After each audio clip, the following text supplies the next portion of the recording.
돌격!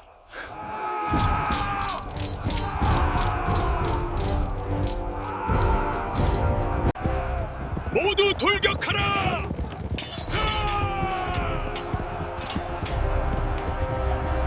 으쌰! 영참차! 인류 역사상 가장 극적이고 파란만장한 변화들이 펼쳐진 대륙이 있습니다. 전쟁과 평화, 제국의 흥망성쇠, 혁명과 반동이 끊임없이 교차하며 현재 우리가 살고 있는 세계의 틀을 만들어낸 곳이죠. 바로 유럽입니다.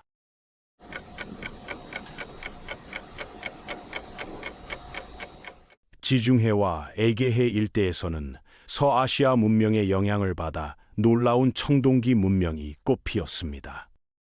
기원전 20세기경 크레타 섬을 중심으로 발달한 크레타 문명은 강력한 왕권과 활발한 해상 무역을 바탕으로 번영을 누렸으며 복잡한 미로 같은 구조의 크노소스 궁전과 생동감 넘치는 토기들이 그들의 높은 문화 수준을 보여줍니다. 기원전 14세기에는 그리스 본토에서 남아한 미케네인들이 에게해를 장악하며 미케네 문명을 건설했습니다.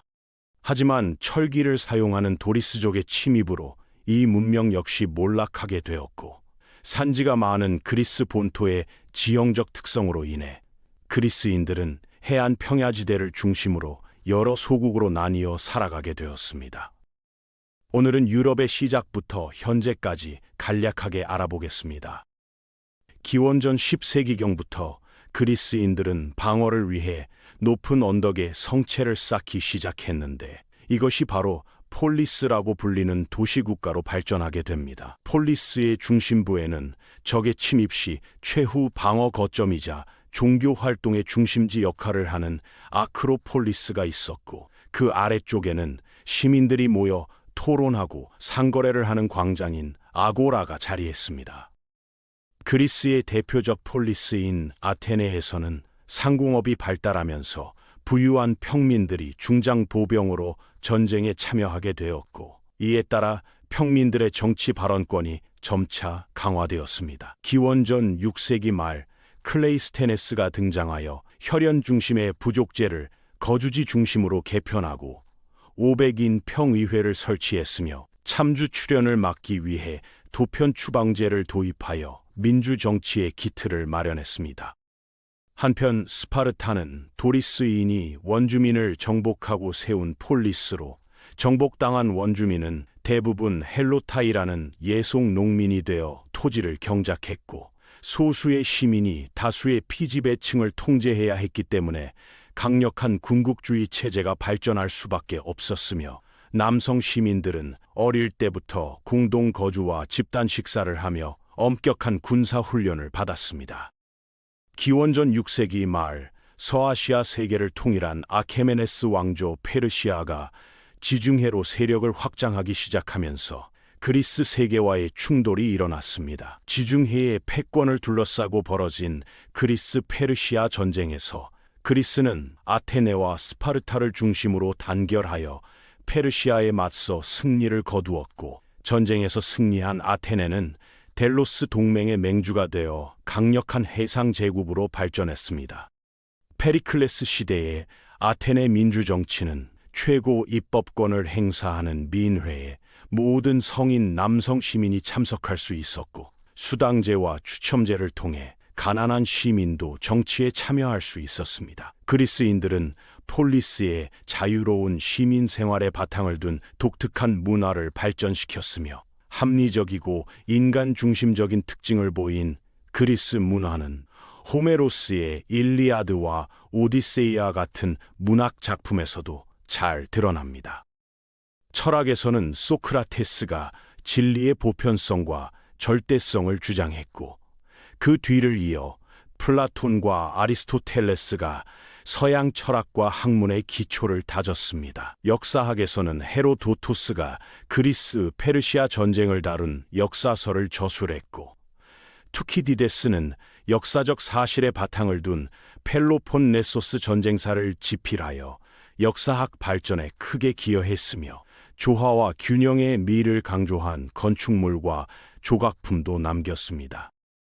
아테네의 세력이 커지자 스파르타가 주도하는 펠로폰네소스 동맹과 대립하게 되어 펠로폰네소스 전쟁이 일어났고 스파르타가 승리했지만 패권은 오래가지 못했으며 그리스 세계는 내분과 혼란에 빠져 결국 기원전 338년 마케도니아에 의해 정복당하고 말았습니다. 마케도니아 왕국은 기원전 359년 필리포스 2세가 즉위하면서 전성기를 맞았고 그의 아들 알렉산드로스가 기원전 334년 동방 원정에 나서 페르시아의 지배를 받던 이집트를 해방시키고 구원자로 추앙받았습니다. 알렉산드로스는 융화 정책을 펼치며 나일강 삼각주에 새로운 도시 알렉산드리아를 건설했고 페르시아의 수도 페르세폴리스를 점령한 후 인더스강 유역까지 진출하여 지중해에서 인도에 이르는 세계 제국을 형성했습니다. 알렉산드로스가 기원전 323년 갑작스럽게 세상을 떠난 후 제국은 분열되기 시작했지만 그가 정복한 지역에서는 헬레니즘 문화가 발전하기 시작했습니다. 헬레니즘 문화는 그리스 문화를 바탕으로 다양한 문화가 융합하여 형성되었으며 작고 협소한 폴리스의 테두리를 벗어나 넓고 개방된 세계에서 발전한 개인적이고 세계 시민주의적 성격을 보여주었고 유럽과 아시아 문화의 토대가 되었습니다. 기원전 8세기 중엽 라틴족은 테베레강 하류에 도시국가 로마를 건설했습니다. 왕정 체제로 출발한 로마는 기원전 6세기 말 귀족들이 왕을 몰아내고 공화정을 수립했으며 평민들이 정복전쟁에 참여하면서 자신의 군사적 역할이 커지자 정치적 권리를 요구하여 귀족과 평민 사이에 신분투쟁이 벌어졌고 결국 귀족들은 평민의 요구를 점진적으로 받아들여 호민관직과 민회를 설치하고 성문법을 제정했습니다. 로마는 정치적 안정 속에서 대외 팽창도 이루어 기원전 3세기 전반에 이탈리아 반도를 통일한 후 카르타고와 세 차례에 걸친 포에니 전쟁에서 승리하여 지중해를 차지했습니다. 하지만 대외 팽창으로 사회 내부에 큰 변화가 발생하여 유력자들이 대농장인 라티푼디움을 경영하게 되었고 자영농민 계층은 토지를 잃고 빈민이 되었으며 그라쿠스 형제의 개혁 시도는 귀족들의 반대로 실패했습니다. 이후 로마는 귀족파와 평민파 사이에서 권력 투쟁이 벌어져 내전에 휩싸였고 카이사르가 제1차 삼두 정치를 주도했지만 반대파에 의해 암살당했으며 옥타비아누스는 제2차 삼두 정치를 주도하여 안토니우스를 악티움 해전에서 격파하고 로마의 지배권을 장악했습니다. 아우구스투스라는 칭호를 받은 옥타비아누스는 공화정을 표방했지만 황제와 다름없는 권력을 행사하여 사실상 로마 제정이 시작되었습니다.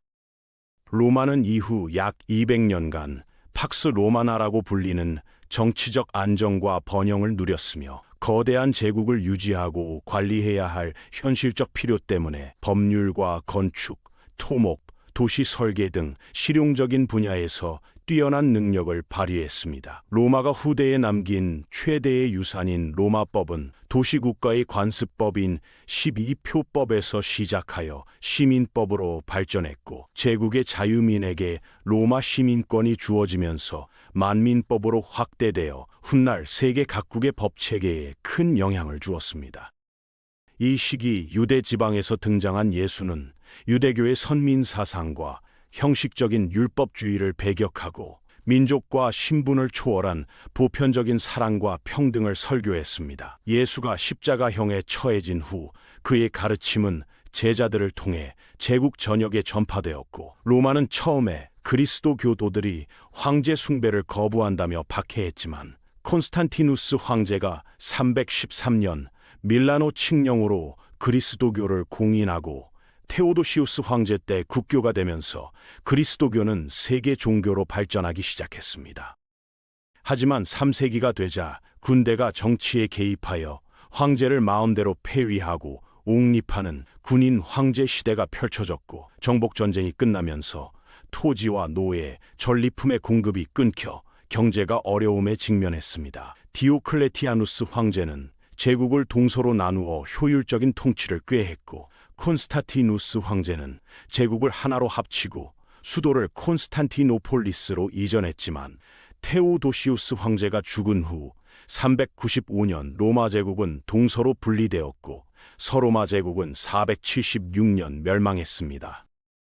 유럽 북부 지역에 살던 게르만족은 인구가 증가하자 농지를 찾아 남하하여 로마 제국에 들어와 용병이나 농민이 되었으나 4세기 후반 중앙아시아의 훈족이 유럽에 침입하자 대규모 이동이 시작되어 서로마 제국 곳곳에 나라를 세웠습니다. 게르만족이 세운 국가 중 가장 넓은 영토를 지배하고 오랫동안 번영한 나라는 프랑크 왕국으로 5세기 말 메로베우스 왕조를 세운 클로비스가 로마 가톨릭교로 개종하면서 로마 주민과의 문화적 마찰을 피할 수 있었습니다. 군제 카롤루스 마르텔은 서유럽으로 침입한 이슬람 세력의 공격을 막아내고 왕국의 실권을 장악했고 그의 아들 피피는 교황의 지지를 받아 메로베우스 왕조의 허수아비 왕을 몰아내고 카롤루스 왕조를 열었습니다. 피핀의 아들 카롤루스 대제는 서로마 제국의 영토를 상당 부분 되찾고 정복지에 그리스도교를 보급하며 궁정학교를 세우는 등 카롤루스 르네상스를 일으켜 그리스 로마 문화, 게르만 문화, 그리스도교가 융합한 중세 서유럽 문화의 기틀을 마련했습니다. 교황은 800년 카롤루스 대제를 서로마 황제로 추대했으나 카롤루스 대제가 세상을 떠난 후 프랑크 왕국은 843년 베르댕 조약에 의해 서프랑크, 중프랑크, 동프랑크로 분열되어 각각 오늘날 프랑스, 이탈리아, 독일의 시초가 되었습니다. 9세기 무렵부터 노르만족, 마자르족, 이슬람 세력 등이 유럽을 침입하여 혼란이 극심해지자 지방의 유력자들은 성을 쌓고 무력을 갖추어 전사 계급이 되고 지역민을 예속 농민으로 삼으며 보호함으로써 봉건제가 완전한 모습을 갖추게 되었습니다. 주종관계는 국왕과 제후, 하급 기사 사이에 여러 겹으로 맺어져 있는 피라미드 형태를 이루고 있었고 봉신은 주군에게 충성 서약을 하고 주군은 봉신에게 봉토를 주었는데 주종관계가 세습되고 봉신의 지배권이 영구적이 되면서 지방 분권화가 촉진되어 왕권이 약해지기 시작했습니다. 장원의 토지는 경작지, 목초지, 삼림 등으로 나뉘어져 있었고 경작지는 영주 직영지와 농민 보유지로 구분되어 삼포제 방식으로 경작되었으며 장원 내 농민은 대개 농노로서 매주 2, 3일간 영주의 경지를 경작하고 공납으로 현물을 바쳤습니다. 프랑스에서는 파리 백작 위그 카페가 왕으로 추대되면서 카페 왕조가 열렸지만 왕의 직접 지배력은 파리 주변에만 미쳤고 동프랑크에서는 오토 1세가 962년 교황으로부터 로마 황제의 관을 받아 신성 로마 제국의 기원이 되었으나 황제들은 제후의 선거로 선출되어 힘이 약했습니다. 로마 가톨릭 교회는 서유럽에서 교세를 확장하여 유럽인의 정신세계와 일상생활을 지배했으며 교회는 신도가 기증한 토지를 토대로 강력한 봉건 세력이 되었지만 점차 세속화되어 부패와 타락이 나타나자 크르니 수도원을 중심으로 개혁운동이 일어났습니다.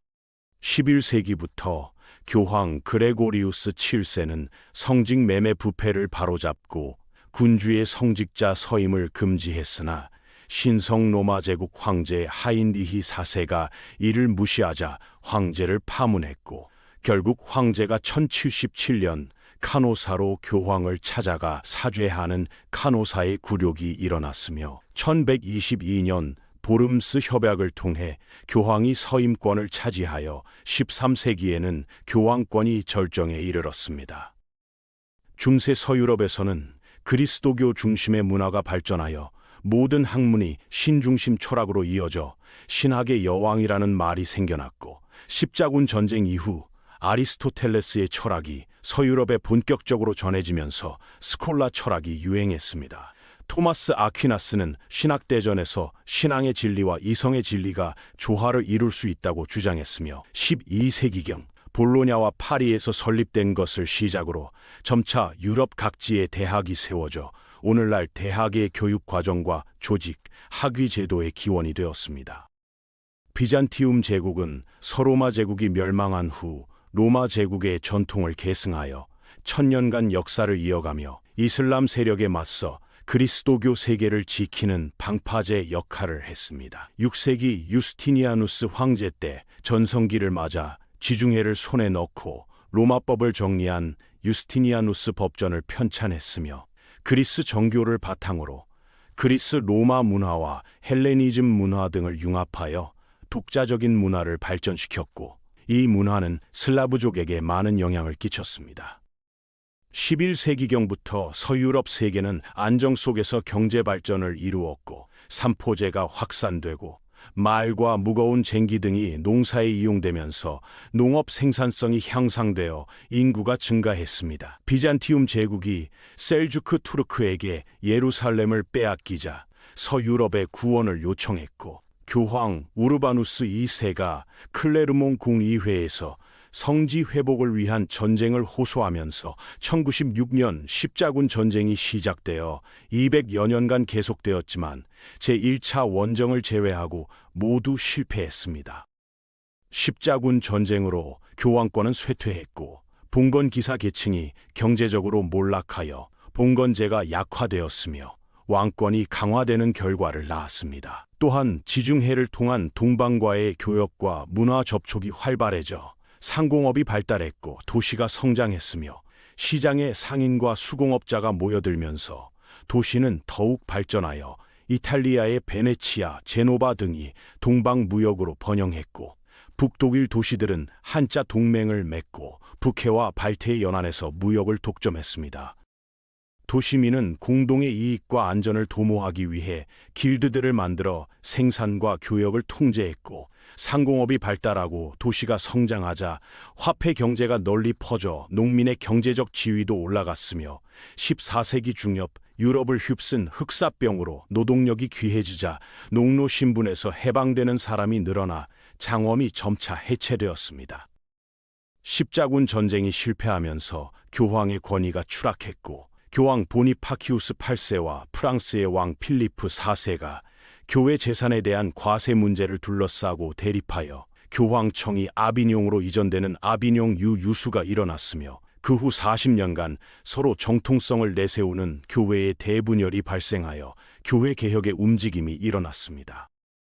봉건 영주의 힘이 약해지고 교황의 권위가 쇠퇴하면서 유럽 각국에서는 왕권을 강화하려는 움직임이 나타났고 영국은 대헌장과 양원제 의회 제도의 기틀을 마련했으며 프랑스와 영국은 서유럽의 패권을 두고 1337년부터 100년 전쟁을 벌였습니다. 1429년 농민 가정에서 태어난 17살 소녀 잔 다르크가 신의 계시를 받고 프랑스군을 지휘하여 오를레앙을 구했고 이를 계기로 프랑스가 승기를 잡아 1403년 전쟁에서 승리했으며 영국에서는 장미전쟁을 거쳐 헨리 7세가 튜더 왕조를 열어 중앙집권 국가의 토대를 닦았습니다.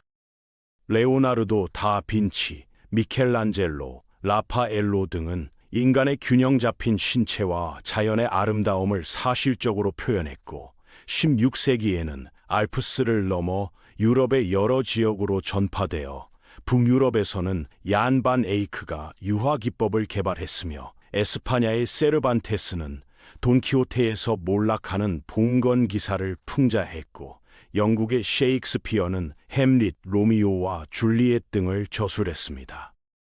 구텐베르크가 개선한 활판 인쇄술은 종이 제작 기술과 함께 유럽 전역에 전해져 새로운 지식과 사상을 전파하는 데 크게 기여했고 르네상스와 종교 개혁을 확산시켰으며 전통적인 교권과 신중심의 세계관에서 벗어나 인간의 개성과 능력을 존중했던 르네상스는 근대 유럽 사회의 형성과 발전에 크게 이바지했습니다.